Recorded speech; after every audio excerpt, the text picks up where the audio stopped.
ये दुनिया का सबसे महंगा डिनर है, लेकिन वेटर ने सिर्फ एक खाली प्लेट परोस दी। जब सभी लोग हैरान थे, तभी अचानक मुख्य व्यंजन आ गया। इसके बाद लाश को रसोई में ले जाया गया। सिर्फ 3 मिनट बीते थे कि ताजा पसली का मांस मेज पर परोस दिया गया। इस समय मुख्य शेफ जॉन ने भी सच्चाई बता दी। असल में आज रात के सभी सामग्री वे खुद ही हैं। जैसे ही यह बात खत्म हुई, पास में बैठे अमीर बुजुर्ग उठकर जाने लगे, लेकिन मैनेजर ने आगे बढ़कर उनका रास्ता रोक लिया और बताया कि वे लोग एक निर्जन द्वीप पर हैं। अब उन्हें यहीं शांतिपूर्वक रहना होगा। लेकिन बुजुर्ग जबरदस्ती घर लौटने की कोशिश करने लगे। नतीजतन कुछ सुरक्षा गार्ड्स ने उन्हें रोक लिया। इसके तुरंत बाद जॉन ने अपने अधीनस्थों को आदेश दिया। बुजुर्ग की उंगली को इसी तरह जिंदा काट दिया गया। सभी लोग एकदम हैरान रह गए। असल में मुख्य शेफ ने झूठ नहीं बोला था। वे सभी लोग आज रात के खाने के लिए सामग्री बनने वाले थे।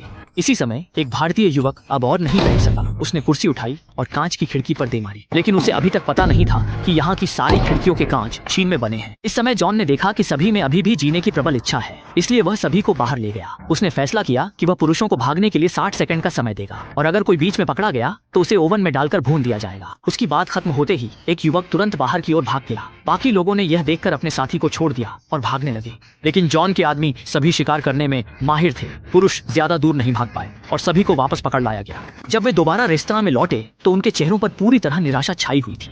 सभी की इतनी गिरी हुई हालत देखकर जॉन ने उनके लिए एक मनोरंजन कार्यक्रम भी रखा। तभी खिड़की के बाहर एक पंखों वाला आदमी हवा में से गिरता हुआ दिखाई दिया। सभी के डर से भरे देखने के बीच उस आदमी को जबरदस्ती गंदे पानी में डुबोकर जिंदा मार दिया गया।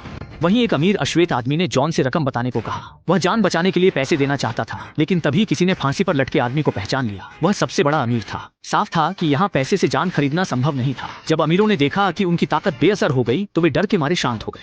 इसी दौरान जॉन ने देखा कि मेहमानों में एक महिला है जिसका नाम निमंत्रण सूची में नहीं था। उसने पास खड़े युवक से पूछा और युवक ने ईमानदारी से सच्चाई बता दी। असल में उसे पता था कि आज रात खाने पर आने वाले सभी लोग मारे जाएंगे, इसलिए अपनी गर्लफ्रेंड को बचाने के लिए उसने अचानक मैरी को बुला लिया ताकि सबका ध्यान उस पर रहे। यह बात सुनते ही लड़की बेहद गुस्से में आ गई। उसने मुट्ठी भींचकर लड़के के चेहरे पर घूंसा मार दिया, और यह सब देखकर जॉन भी बहुत नाराज हो गया। उसे ऐसे लड़कों से सख्त नफरत थी। फिर उसने लड़के को शेफ की ड्रेस पहनने को कहा और एक स्वादिष्ट खाना बनाने का हुक्म दिया। अगर खाना अच्छा बना तो उसे छोड़ देगा, वरना वही अगला पकवान बनेगा। लेकिन लड़का ठीक से चाकू भी नहीं पकड़ पाया। जैसे ही वह रसोई में गया, वह घबरा गया और आखिर में जो बनाया वह भी कचरे जैसा था। लड़के को भी उन्होंने रसोई में फांसी पर लटका दिया और उसे भूनकर मेज पर परोसा गया। इसके तुरंत बाद जॉन ने लड़की से कहा कि अगर वह उसके लिए गोदाम से एक चीज ले आए तो वह खाने से बच सकती है। जल्द ही मैरी अकेले ही रसोई के पीछे पहुंच गई, लेकिन जैसे ही वह अंदर गई, मैनेजर भी तुरंत उसके सामने आ गया। मैरी के कुछ समझने से पहले ही महिला मैनेजर ने अपने हाथ में पकड़ी छोटी छुरी लहरानी शुरू कर दी। असल में मैनेजर की नजर हमेशा से ही लड़की के शरीर की नाजुक दुबली मांस पर थी, लेकिन वह लड़की का मुकाबला कर ही नहीं सका और थोड़ी ही देर में मैरी ने उसे मौके पर ही मार गिराया। जैसे ही वह जाने को तैयार थी, लड़की ने एक वायरलेस रेडियो देखा। मैरी ने इसका इस्तेमाल कर पास के कोस्ट गार्ड को सूचना दी। फिर वह जॉन के मांगे लोहे के ड्रम को हॉल में ले गई। इस समय हेड शेफ ने लड़की से कहा कि उसे गद्दार पसंद नहीं, और अगर वह उसे पकड़ ले तो वह उसे तुरंत खत्म कर देगा। उसकी बात खत्म होते ही बाहर सायरन बजने लगी। जॉन ने अपने आदमियों से कहा कि वे शरीर से खून के धब्बे साफ करें और सभी को आदेश दिया कि ऐसे दिखाएं जैसे कुछ हुआ ही नहीं। जल्द ही कोस्ट गार्ड रेस्तरां में घुस आए, लेकिन सब कुछ सामान्य नजर आ रहा था। जब वह जाने की तैयारी कर रही थी, एक आदमी ने उसे चुपके से एक पर्ची दी। उसने पर्ची खोली, उस पर लिखा था, मदद करो। पुलिस प्रमुख को तुरंत गड़बड़ का एहसास हुआ और उसने जल्दी से अपनी कमर से पिस्तौल निकाली। उसी पल सब लोग उत्साहित हो गए। उन्हें लगा अब बचाए जाने की उम्मीद है, लेकिन अगले ही पल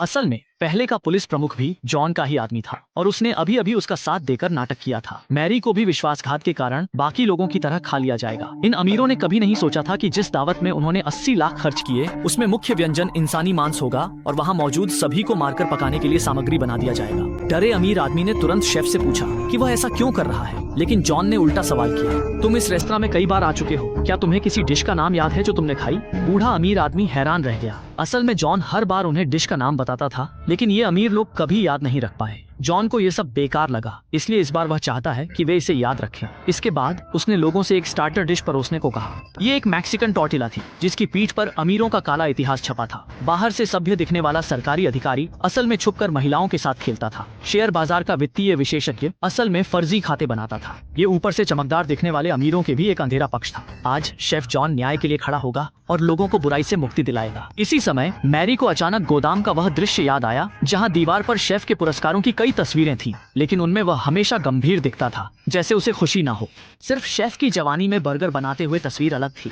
चतुर मैरी को तुरंत एक उपाय सूझा। वह सीधे उठकर जॉन से कहती है कि उन्होंने जो चीजें बनाई हैं वे बहुत ही बेस्वाद हैं और पेट भी नहीं भरती। अब वह सिर्फ एक साधारण बर्गर चाहती है जिसमें वे सब दिखावटी चीजें ना हों, बस एक सबसे सीधा सादा और ईमानदार बर्गर चाहिए। ये सुनकर जॉन का दिल तुरंत पिघल गया और फिर वह खुद उसके लिए बर्गर बनाने रसोई में चला गया।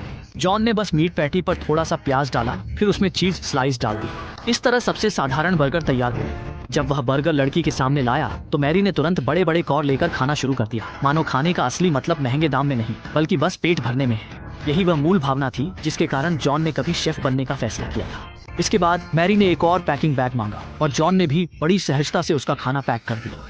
आखिरकार मैरी यूं ही आराम से खाना लेकर रेस्तरां से बाहर निकल गई। लेकिन बाकी लोगों की किस्मत इतनी अच्छी नहीं थी। उन्हें सीधा मार्शमैलो से बने कपड़े पहनाए गए और चॉकलेट से बनी टोपी पहनाई गई। ये सभी के लिए आखिरी मिठाई थी जिसका वे स्वाद ले सकें। इसके तुरंत बाद जॉन ने एक मुट्ठी कोयले की आग उठाई और आसपास रखी शराब में आग लगा दी, जिससे आग पल भर में उन अमीर लोगों तक फैल गई। जब मैरी ने दोबारा मुड़कर देखा तो रेस्तरां पूरी तरह आग की लपटों में घिर चुका था और आखिर में सिर्फ वही थी जो बर्गर खाते हुए वहां से बचकर निकल पाई।